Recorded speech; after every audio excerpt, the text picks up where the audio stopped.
Pro mentors में आपका स्वागत है स्टूडेंट। कैसे हैं आप सभी लोग? I hope you are doing well. Student, आज हम बात करेंगे योजना यूपीएससी के लिए कैसे और क्यों रिलेवेंट है। आइए आपके कीमती समय को ध्यान में रखते शुरू करते हैं। तो आज के इस सेशन में हम जानेंगे योजना क्यों जरूरी है यूपीएससी एग्जाम के लिए, कैसे पढ़ें और कितना पढ़ें, कितना समय दें योजना को कंप्लीट करने के लिए, नोट्स बनाएं या नहीं, याद कैसे रखें। तो चलिए दोस्तों शुरू करते हैं। नेक्स्ट है योजना क्यों जरूरी है यूपीएससी के लिए। तो देखिए दोस्तों, मेंस जो होता है वो आपका डिस्क्रिप्टिव एग्जाम होता है। तो उसमें कई सवाल ऐसे आते हैं जिसमें एग्जामिनर ये जानना चाहता है कि आपके व्यू क्या हैं। तो ऐसे में ये बहुत ज़रूरी है कि आपका जो व्यू हो वो किसी पॉलिटिकल पार्टी की तरफ झुका हुआ ना हो, वो तटस्थ हो अपने आप में। तो इसलिए बहुत ज़रूरी है कि आप जो भी पढ़ें वो निष्पक्ष और तटस्थ हो अपने आप में, ऐसी चीज़ें आप पढ़ें। ठीक है, तो पहला पॉइंट है आपका समाचार संपादकीय सामान्यतः लेफ्ट राइट विचारधारा से प्रभावित या झुके हुए नजर आते हैं। ठीक है, योजना में ऐसा बिल्कुल भी नहीं होता, वो एकदम फैक्ट और बिल्कुल क्लियर लेख लिखे होते हैं। उसमें ऐसा कुछ नहीं होता सरकार की बहुत ज़्यादा बुराइयां हो या सरकार की बहुत ज़्यादा अच्छाइयाँ हो बढ़ा चढ़ा कर लिखा हो। ठीक है, ऐसा बिल्कुल कुछ नहीं होता है। जैसी भी योजना है उसको कैसे अप्लाई करा जा रहा है, वो रियल में क्या है, सिर्फ इस तरह की चीज़ें दी जाती हैं। ठीक है, आपको उसमें अपने विचार ऐड ऑन कर सकते हो। ठीक है, योजना पत्रिका के लेख विद्वानों, प्रोफेसरों एवं भारत सरकार के उच्च पदों पर स्थापित अधिकारी आदि द्वारा लिखे जाते हैं। ठीक है, आप जो भी योजना में आर्टिकल पढ़ेंगे तो उसमें आप नीचे पाएंगे जिसने भी लिखा है उनकी सारी जानकारी आपको वहाँ पे मिल जाती है। ठीक है दोस्तों, तो योजना पत्रिका के लेख सामान्यतः किसी विचारधारा से प्रभावित न होकर तटस्थ एवं निष्पक्ष होते हैं, जैसा कि अभी हमने आपसे बात करी, और प्रमाणिक तथ्य। ठीक है, योजना में भी जो भी फैक्ट दिए जाते हैं, आपको पता है वो एक गवर्नमेंट मैगजीन है, तो उसमें जो भी फैक्ट दिए होते हैं स्वाभाविक की बात है कि वो भारत सरकार के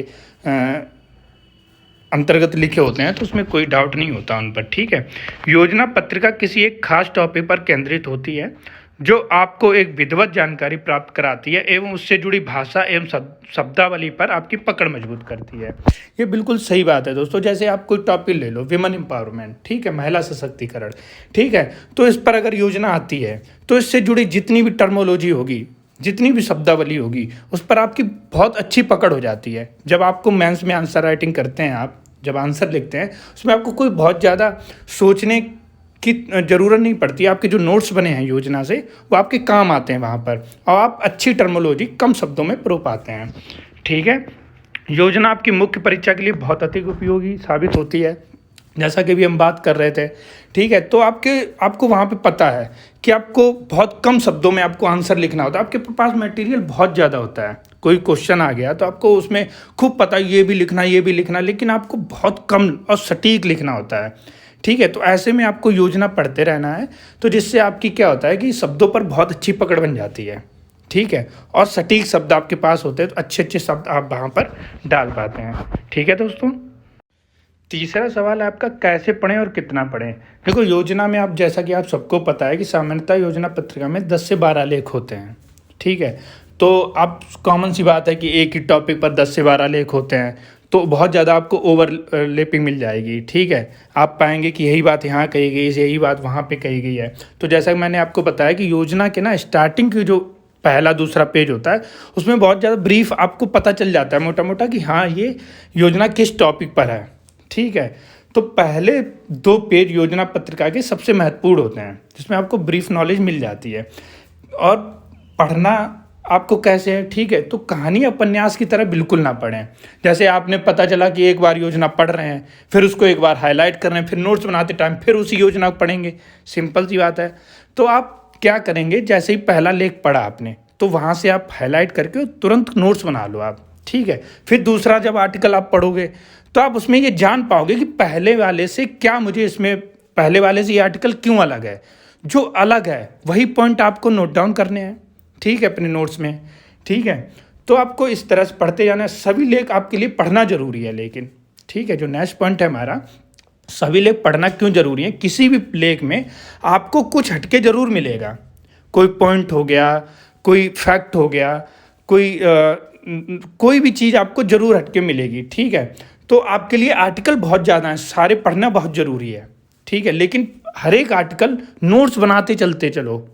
जो भी आर्टिकल, जैसे आपने पहला पढ़ा, अपने वहाँ से नोट्स बना लिया, दूसरा पढ़ा, पहले से जो चीज़ें अलग हैं वो चीज़ें आपने नोट डाउन कर ली और सिनॉप्सिस टाइप का बनाना है। ये नहीं कि पता चला कि नहीं कि एक योजना सामने रखी, एक योजना आपने खुद से बना ली, ऐसा नहीं करना है। देखो यूपीएससी में क्या होता है कि योजना का थोड़ा माहौल भी होता है यार, हाँ, कि टेबल रखी है, दोस्त आ रहे हैं, योजना रखी, अच्छा योजना, अच्छा, जैसे नहीं द हिंदू का माहौल है।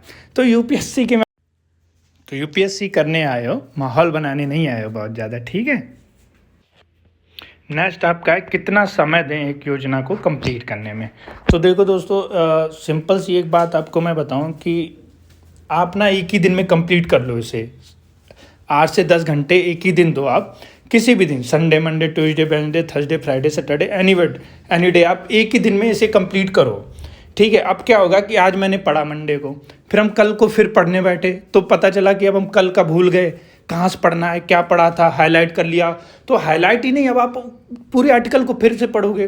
तो डबल ट्रिपल मेहनत से अच्छा है कि एक ही दिन उनके सिनॉप्सिस बना लो, उनको फाइल में रख लो, ठीक है। और उससे क्या होगा कि आप उसे अब मोर टाइम आप रिवाइज कर पाओगे, और रिवीजन बहुत ज़रूरी है, ठीक है। इस परीक्षा के लिए रिवीजन भी बहुत ज़रूरी है, ठीक है। तो आप ना एक ही दिन में 8 से 10 घंटे, जो भी, इससे ज़्यादा नहीं लगेंगे, मैं प्रैक्टिकली आपको बता रहा हूँ। तो आप ना एक ही दिन में सारे आर्टिकल पढ़ो, हाईलाइट करते जाओ, साथ में नोट्स आप बनाते जाओ, तो आप इसको ना मोस्टली आप कर पाओगे, ठीक है। आपको बहुत ज़्यादा दिक्कत नहीं होगी। लेकिन ये नहीं करना कि आज संडे को पढ़ लिया, फिर अब अगले संडे को पढ़ेंगे, पूरे महीना योजना चल रही है 2 घंटे 3 घंटे और हाथ कुछ नहीं लगा, ठीक है ना। तो ऐसा बिल्कुल नहीं करना है आपको। जितना भी है, जैसा भी है, एक ही दिन में आप कंप्लीट करो उसे, और आप सिनॉप्सिस बना के और उसे रख लो।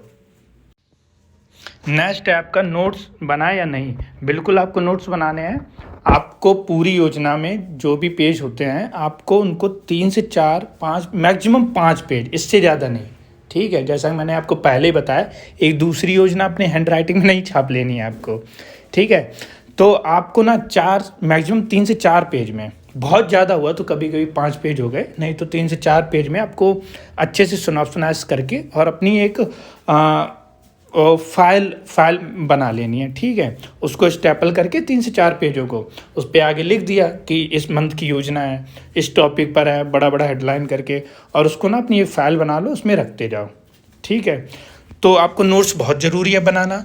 आपको मैक्सिमम 15 से 18 महीने की योजनाओं को एग्ज़ाम से पहले, मेंस का जब एग्ज़ाम हो आपको, उससे पहले 15 से 18 महीने की आपको योजना कंप्लीट करनी है। इससे ज़्यादा बहुत ज़्यादा ज़रूरत नहीं है, मोर देन सफिशिएंट है, ठीक। नेक्स्ट है जो दोस्तों, याद कैसे रखें। हाँ, ये बड़ी प्रॉब्लम है कि हम करंट अफेयर अलग से पढ़ रहे हैं, न्यूज़पेपर अलग से पढ़ रहे हैं, योजना अलग से पढ़ रहे हैं। तो देखो दोस्तों, सिंपल सी बात है, अगर आप पूरे महीने से पढ़ोगे तो पता चली पढ़ ही रहे हैं, हर संडे को मंडे को कभी उठा लिया, पढ़ लिया एक आर्टिकल, उसको कोई बेनिफिट मिलना है नहीं। तो जैसा मैंने आपको बताया, एक दिन में कंप्लीट कर लेनी है, ठीक, सिनॉप्सिस बना लेने हैं। और आपका जब भी आप अपने शेड्यूल के अकॉर्डिंग रिवीजन करते हो, ठीक है, सॉरी, तो आपको ना उसी टाइम रिवीजन कर लेना है, ठीक है। तो आप जैसे संडे को सपोज दैट रिवीजन करते हो, तो संडे को आपको 3 से 4 पेज में कंप्लीट रखी है, 3 से 4 पेज आप अपने उठाए, पढ़ लिया। तो ऐसे आप जब भी, आपके महीने में 3 से 4 रिवीजन हो जाएंगे। वो अच्छा है ना कि हर संडे को आप पढ़ रहे हो, फिर छोड़ दे रहे हो, पढ़ रहे हो।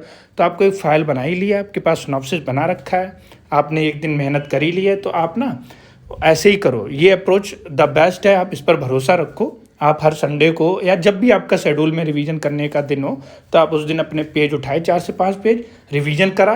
तो ऐसे आप जब रिवीजन करेंगे ना, तो आपके मंथ में 4 से 5 रिवीजन हो जाएंगे और आपको अच्छे से याद हो जाएगा। आपको कोई चिंता करने की ज़रूरत नहीं है। तो ऐसे आपको योजना पूरी कंप्लीट कर लेनी है। दोस्तों, आप अपनी तैयारी को बेहतर बनाने के लिए हमारे प्रो मेंटर्स प्रोग्राम से जुड़ सकते हैं, जिसमें आपको मेंटोरशिप एंड गाइडेंस मिलता है, daily and weekly study schedule मिलता है, आपको कस्टमाइज शेड्यूल मिलता है एज पर योर डिमांड, और 5000 प्लस MCQs आपको मिलते हैं, प्रैक्टिस करने के लिए मिलेंगे, और मेंस आंसर राइटिंग आपकी कराई जाएगी वीकली आपकी, और लेटेस्ट पैटर्न बेस्ड आपकी टेस्ट सीरीज होगी। Weekly online and offline 1-to-1 interaction आपका होगा मेंटोर से। और आप हमारे प्रोग्राम से जुड़ने के लिए 9411961161, अगेन 9411961161 पर आप हेलो का मैसेज सेंड कर दीजिए। आपको सारी डिटेल वहाँ पर प्रोवाइड कर दी जाएगी। थैंक यू दोस्तों, ऑल द बेस्ट। तैयारी करते रहिए और मैदान में डटे रहिए।